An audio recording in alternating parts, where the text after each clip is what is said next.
I want to talk about being the woman he can afford and what that comes with.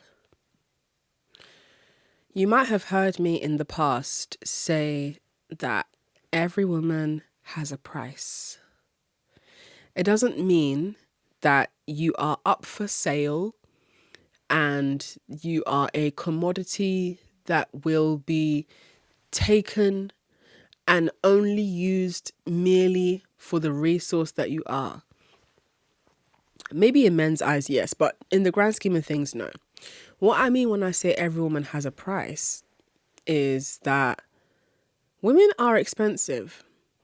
So it's important, it's highly imperative that men pick the woman that they can afford and take it from there. But no, they don't want to do that. They want to target the women like myself who have high expectations of men, and they want to bully us out of having those high expectations. They want to convince us that we're not beautiful so that when we think lower of ourselves, we'll be more accessible to them. When they can go for the women that are within their bracket of affordability.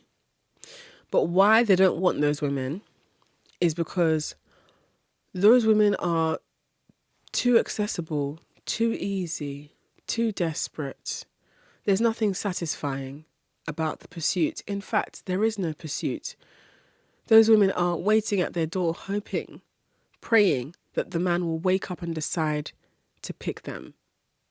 Men are not satisfied by that.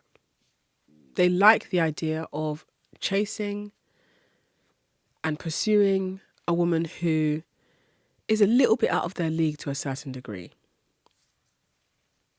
But it's really important to make sure you know exactly why you're out of a man's league, because you can be within a man's affordability. For example, if you like to date rich men and the man who's pursuing you is rich, you can still be out of his league in terms of your appearance and how you carry yourself.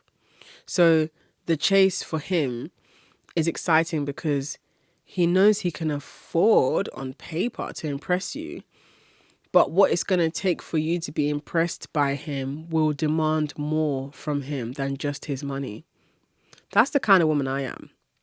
I really do challenge men, and it's not because I'm deliberately trying to challenge them. It's not because I'm trying to mold them or shape them into better men. No, just by me existing as I am, I'm a huge challenge to these men, and it makes them extremely uncomfortable. When I say every woman has a price, how I know that to be true is because the pick-me's are on the bargain rack. Yeah, they're like, yeah, my love don't cost a thing. Ew. They're the ones who be like, look, I just believe in having a connection. Okay, if I vibe with him and if we have like alignment spiritually, then I don't see why two can't become one. Yeah. I'm happy to cook and clean for my man because I'm just naturally like that. Okay, so the price is you're free. You're free then. In fact, I'm going to give you some basic humanity. You are maybe the cost of a McDonald's Happy Meal, because even when he buys you fast food, you're so grateful. You're so, oh my gosh, thank you so much. You really didn't have to. Oh my gosh. I hope you don't think I'm a gold digger because you bought me chicken burger and chips. So that's the price that you are accessible at. Chicken burger and chips. Because you don't want to come across as a gold digger. What you don't understand is that men are going to have to invest in you regardless. It just depends on how much you require from them. Some women require nothing. Some women require a lot. I am the latter. I require a lot of things, bruv. Because I already live an amazing life. You know, when you live a life that you love, you can really talk your shit. When you exist in a reality that you're not running away from, you can really have fun with having your standards and not budging, because there isn't anything that I'm running away from in my life. There's no man that's gonna take me out of my life and suddenly dramatically completely transform it. Yeah, he might be able to support me, which is transformative in itself. Yeah, he might be able to bring joy into my life, and joy is transformative in itself, but his support and the joy he brings isn't something that I cannot already produce within. I have everything I need. And that's an affirmation that you need to be saying to yourself more often. I have everything I need. That doesn't negate the fact that you still need to pay off certain debts you might have, or that you are still working to get to a place in your journey, your career, your position, where you know there's a lot of improvement to make, and you might not have everything that is required of you right now, but you're getting there. But in the grand scheme of things, you have everything you need. So when it comes to being the woman he can afford, think twice about what will come with that. What I mean by that is there is a price you pay for being with a man, especially when you are affordable to him. Splitting bills with a man, you're paying more than if you were single. So you're technically paying to be with a man. That is crazy. Let me tell you why you're paying more and you're in effect paying to be with a man. Because when you share your life with a man, that's two people's expenses. But like, he's doing extracurricular stuff that he wants to do, and you're partially paying for that when you could have just been single. And if you're covering your own expenses, at least you know what you're covering the expenses for. But something about splitting bills with a man, that doesn't sit well with me, and it never will. Why are you so accessible like that? What has made you believe that that's the best you can do? Because this is the thing. When I say there's a price that women pay for being the woman that he can afford, the same thing applies to if you are dating a man who has got significantly more money than you and you are not as financially independent as you want to be or as you should be. There's a price you pay for that too. And that's what people love to cling on to as this sort of like narrative to reinforce the idea that dating men with money is entirely bad. They love this idea that like, if you date a man who has money, you're going to be financially abused, you'll have no freedom, no autonomy, and you will be forever relying on him. People keep on saying that with the assumption that there are women who don't already have their own money. That's how I know you guys are used to dating broke men, because you speak from your experience of only ever knowing lack. What about women who have their own money, who still date men who whose money that they spend and they save their own money as women? What about that? Have you ever considered that as a possibility? But when we focus on the topic of the price you pay for being the woman he can afford, the price you're paying is in the compromise. So what are you compromising on? And how is that affecting you? For example, if you're dating a man who, like, he's got potential. I hate this word so much. He's got potential. And the reason I hate the word potential is because, like, guys, not everyone meets their potential. The struggling rapper who is sleeping with women to stay in their accommodation for free and is paying those women in disgusting weed that was grown under a fucking USB light, he's got potential. He could win a Grammy one day. But when is one day? He might not win that Grammy, babe. So if you are doing all of this overextending yourself, over giving because he might win a Grammy. And so what makes you think that if he wins that Grammy that you're going to get any of that glory? Have you met men? This is the issue with women. They don't learn their lesson. And the thing is, they wait until it burns them for them to learn. You shouldn't have to go through this kind of problem to know why you shouldn't be in this situation in the first place. The women that are like, oh, he's going to have money one day. When is one day? The price you're paying for being the woman he can afford is you're giving time you're never going to get back. You're never going to get that time back. And I promise you, you're going to look and feel stupid when it eventually hits the fan. You grow tired of it. He's definitely done with you. And all you've got to show for that time you wasted is what? What do you even have to show for that time? You were busy being the woman he can afford. You were busy holding him down, being a down-ass chick. Bonnie and Clyde, kiniko.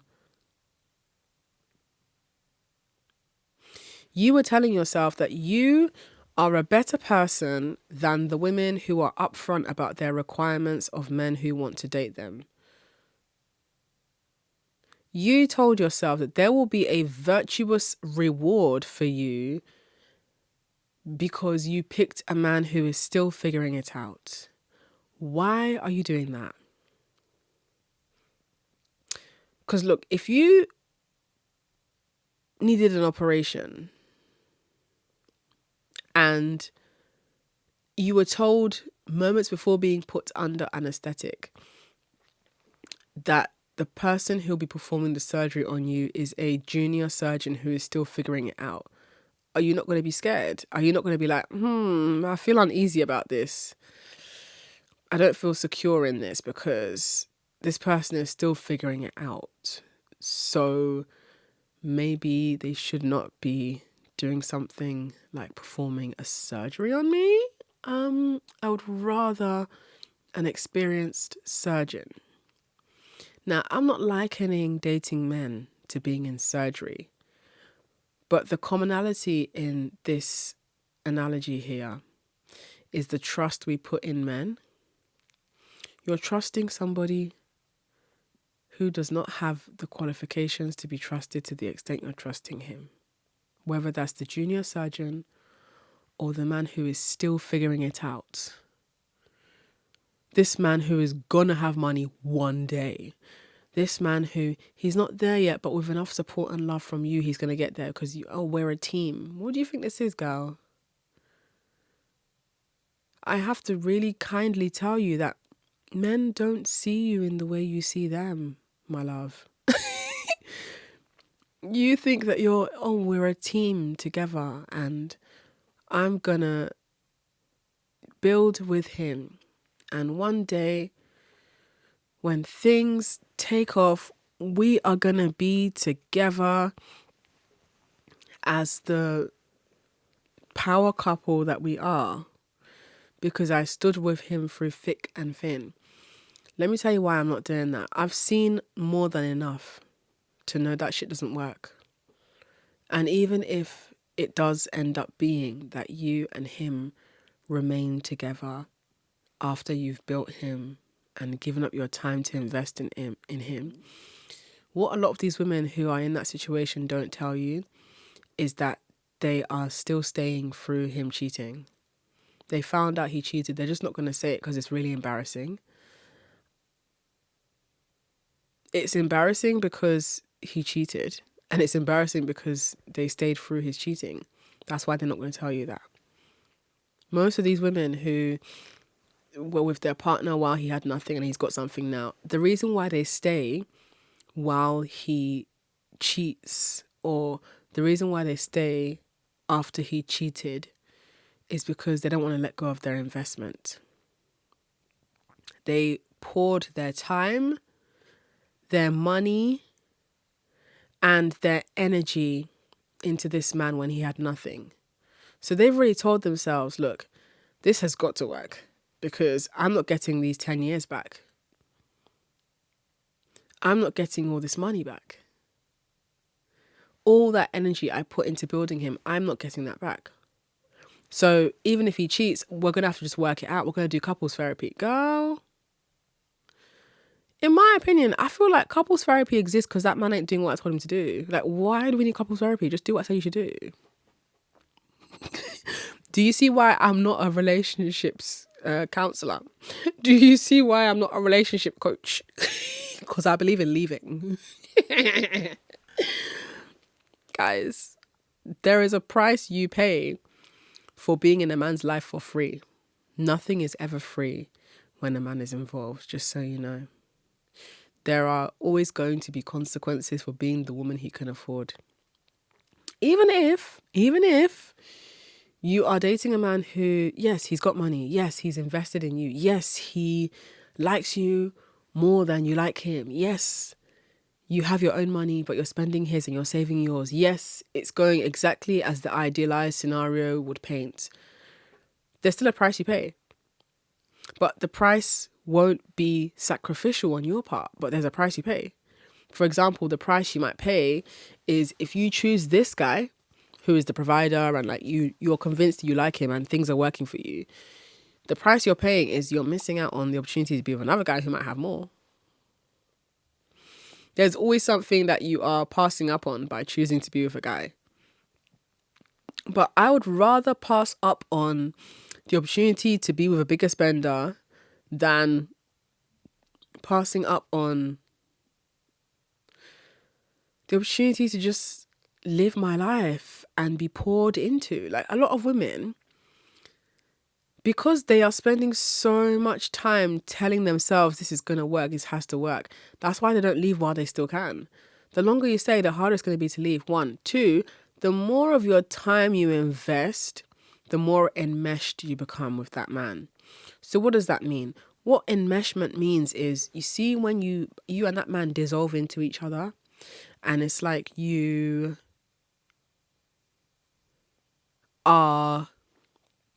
become one, and not in the marital way, not in the romantic way. I mean, you become one as in codependency. And I've seen this happen a few times where, like, from my humble observation, I think that the man is punching above and the woman could be doing a lot better. But I can see how she got there and I can see why she's not going to leave. And I'm not going to say a word because it's not my business. And I'm not in that relationship. And you know what? In the grand scheme of things, you know why you're there. You know why that relationship with that man is valuable to you. Despite other people who might have their opinions on, oh, maybe you shouldn't be with that guy, or are you sure that guy deserves you? You know why you're there. So I've seen scenarios where, like, beautiful women who have their own money, but they've chosen a guy who, I mean, the guy isn't broke, but they're splitting bills and they're still dealing with the same relationship problems they would deal with if they were with a man who's got money. But the difference is that the man who's got money can actually afford to put his apology into action. So what I mean by that is, I believe in charging men for forgiveness because that's the only way they learn their lesson. But if you're dating a man who he can't afford to make it up to you, so you just accept a verbal apology, you are in very sticky territory. Because you are only training that man to believe that, yeah, he can do you wrong and all he needs to do is just say sorry and you will accept it. Like, yeah, he might have to go through, a period of having a tough time communicating with you because you're pissed off at him. But he knows that you're still going to accept the apology. He knows you're not going anywhere. He knows you're not going to leave because why? You invested too much of your time into him when you shouldn't have. Men make assessments of us just like we make assessments of them. It's just that we're not assessing the same things as each other. So what men are assessing in us, we're not assessing in them. What we're assessing in men, well, what we should be assessing in men includes, but is not limited to, is he a provider? Is he a gentleman? Does he keep to his word? Is he reliable? Has he shown you time and time again through various gestures and instances that he genuinely values your presence in his life? Is he intentional? These are the things that we are supposed to be looking out for in men. Now, when men are observing us and making their assessments of us, most of them are looking out for, is she sexually available? Is she gullible? Will she let me get away with my excuses? Does she make excuses for me? Does she have sympathy for me? Can I offend her multiple times and still gain her forgiveness? So when all those questions are answered and they tally up the assessment, that's what they use to decide whether they should carry on dating you. So a lot of these men, you think that they're staying with you because, oh yeah, like you're amazing and yeah. Which, yeah, you objectively are amazing. Yeah, I'll give you your tens, babe. You are amazing. But a lot of times men don't pick you because you're amazing. They pick you because you were available at the time. There's men who marry women they don't even like. They marry women who were around at the time when the pressure from their parents is on their neck and they just want everyone to shut the hell up and leave them alone. So they just marry the woman who just, fine, I'll just marry this one. That's why you can't take a man wanting to marry you as an indicator that he genuinely takes you serious. It's more important for him to be financially invested in you than for him to marry you. Men marry women they don't like all the time. Now, when it comes to giving women money, how many times do you see a man giving money to a woman he doesn't like? Right then, exactly. So, this is a conversation about investment and being the woman he can afford. This is why money matters. And this is why I don't care how you bend it, twist it, flip it, squeeze it. If you're dating a man who is not completely, fully providing for you, you're lowballing yourself. He's lowballing you too. And you are giving him access to you at a discount that he has not earned. He knows it's a discount. He doesn't want you to know it's a discount, because if you knew it was a discount, you would not be giving him a discount because you'd have higher self-worth. We date at our level of self-esteem. This is the shit that's uncomfortable to hear, but you know what? If it doesn't come from me, it needs to come from you telling yourself this, because this is what you need to be reinforcing in your own mental field. You get the life you settle for. Yeah?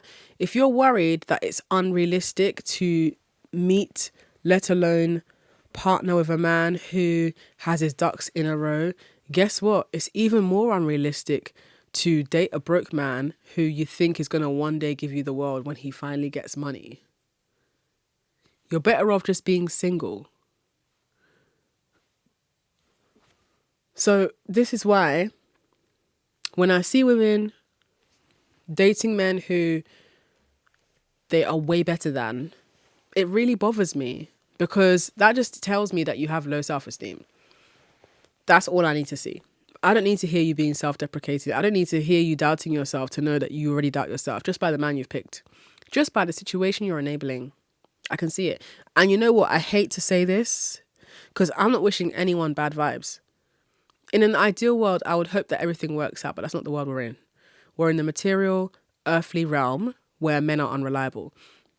So sadly, The men you lot are patching and mending and settling with and telling yourself he's got potential and one day he's going to have money and one day he will take care of you. Most of these men are not going to do that for you. In fact, I hate to be the one to say it, but a lot of these men who you guys are dating, who you're splitting bills with and you're kind of managing and you're, getting through it, making it work because one day things will be better, they are enjoying the energy of other women. I won't necessarily say they're cheating, but you might come across something you're not going to be happy to see if you look for it. That's why I don't believe in going through phones. Let me tell you why. Because most of you go through phones and you still stay. Don't go through the phone if you haven't already got a punishment lined up. Let me tell you, you gotta stay ready so you don't have to get ready. Word to Billy Porter. I already have a list of expenses that a man can help me with if he wants to. And I've always said, the two best times to ask a man for shit: when he's sorry and when he's horny. Okay? Let's focus on when he's sorry though. So you might be wondering, what's on your list, Chidi? Well, I have a range of things that would be useful to me right now. Okay? If I focus on the main list, right? Okay, I'm going to need like $2,000 because I want to do driving lessons. Before the pandemic, I was doing driving lessons back in like 2018, 2019. But I stopped because of the pandemic and I've got to start from scratch. And driving lessons are really expensive. So I'm going to need to give like $2,000 because I'm a slow learner and I'm going to need a lot of lessons. So $2,000 for that. So depending on how sorry that man is, depending on how much money he's got, maybe I'll be open to accepting his apology if he can show me how sorry he is in the form of booking me my driving lessons. Cool. I've also got a credit card. I want to pay off that credit card. It's like $5,000 on there. So maybe depending on the offense, depending on how deep his pockets run, depending on how sorry he is and how much he wants to be forgiven, he can pay off that credit card for me. And then maybe, I will see that he's actually serious about this apology and we can turn over a new leaf. And then I've also got $10,000 that I need for my business.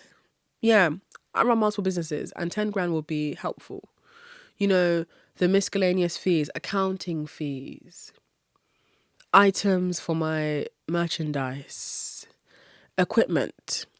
Round it up, $10,000.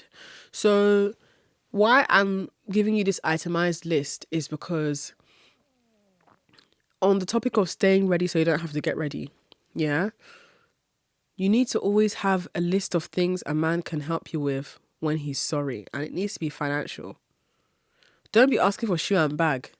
Yeah, of course, shoe and bag here and there, especially if he bought it on his own volition. I get it, it's different, but let's be smart, let's be guided, let's be thinking for our future. Let's already have things we want to do with that money that will propel us further into the life we want for ourselves. Yeah, so that's why, if you notice, my list is very utilitarian. Okay, we've got driving lessons. Yeah, we've got paying off the credit card, and we've got $10,000 for the business. So everything is revolving around making sure that this man is benefiting my future, even when he offends me.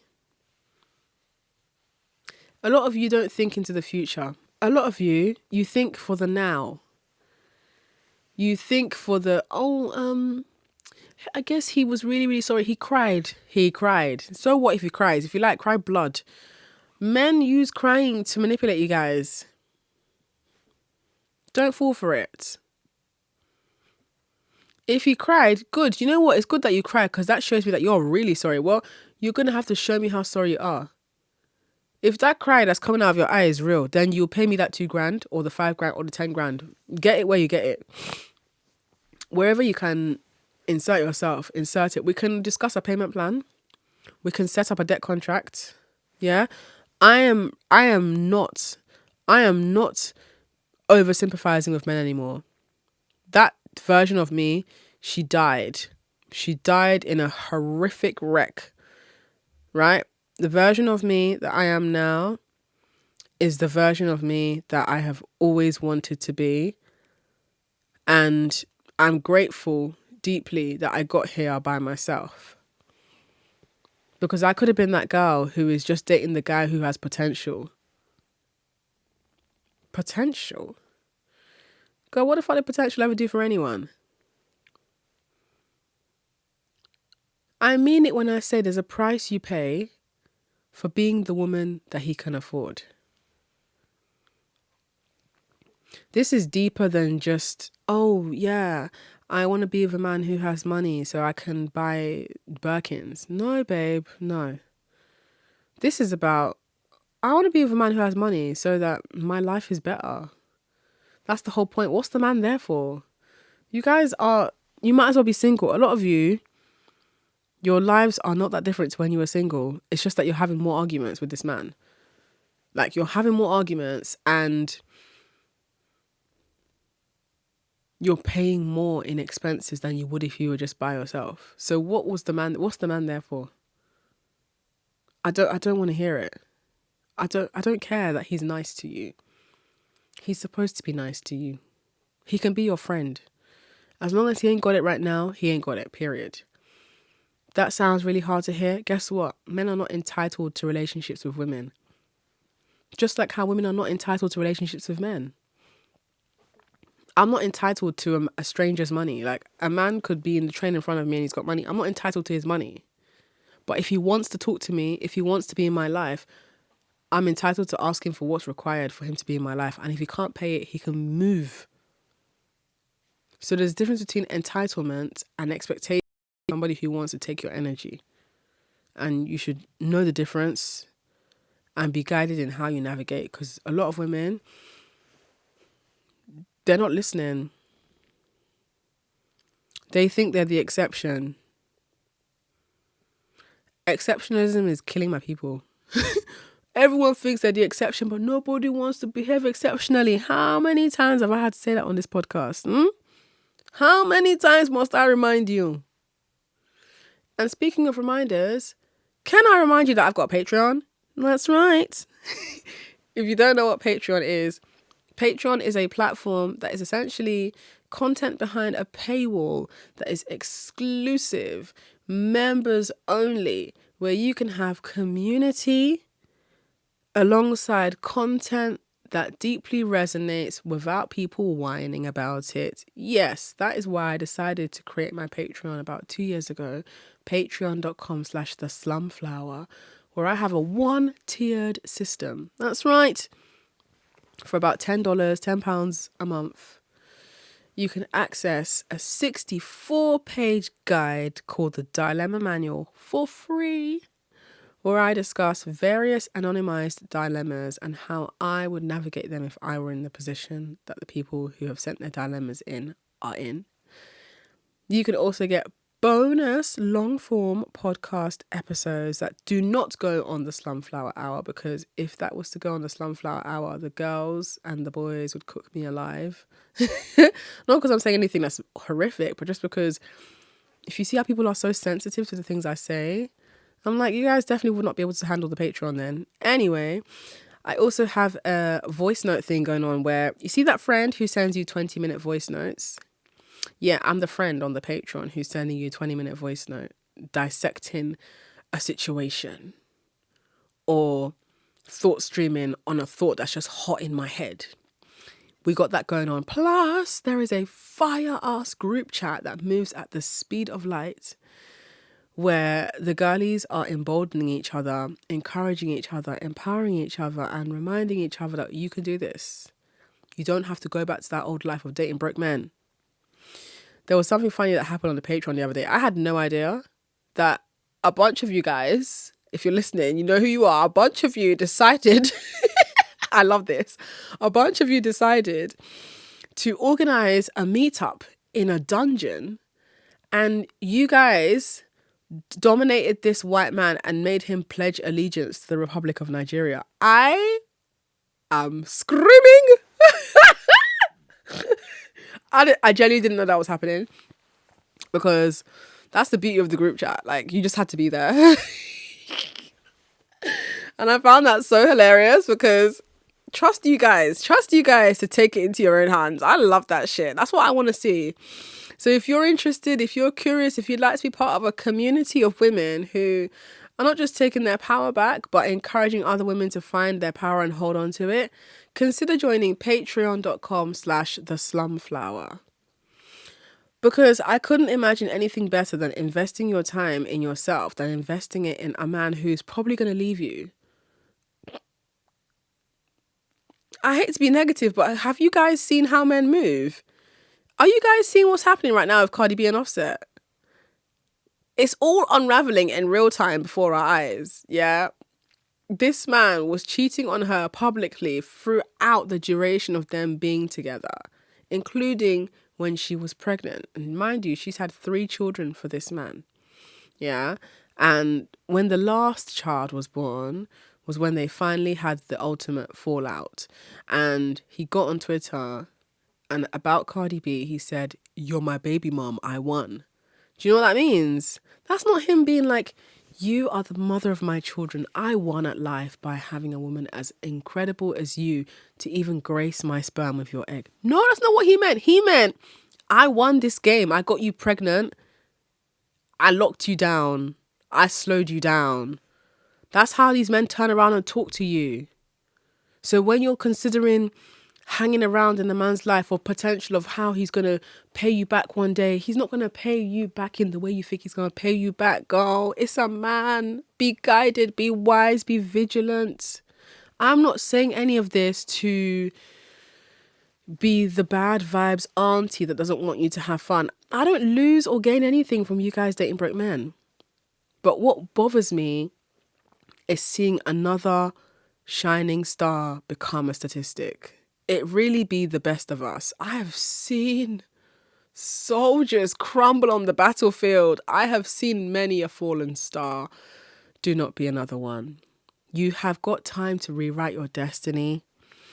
And sometimes rewriting your destiny begins with changing the type of men you allow yourself to date. Every choice we make comes from a set of reasoning and rationale. So it goes back to the ideas and the narratives you tell yourself about yourself, including and especially what you deserve. That's where the work begins. Thank you for listening. I hope you enjoyed this episode, and as always, I will catch you in the next one.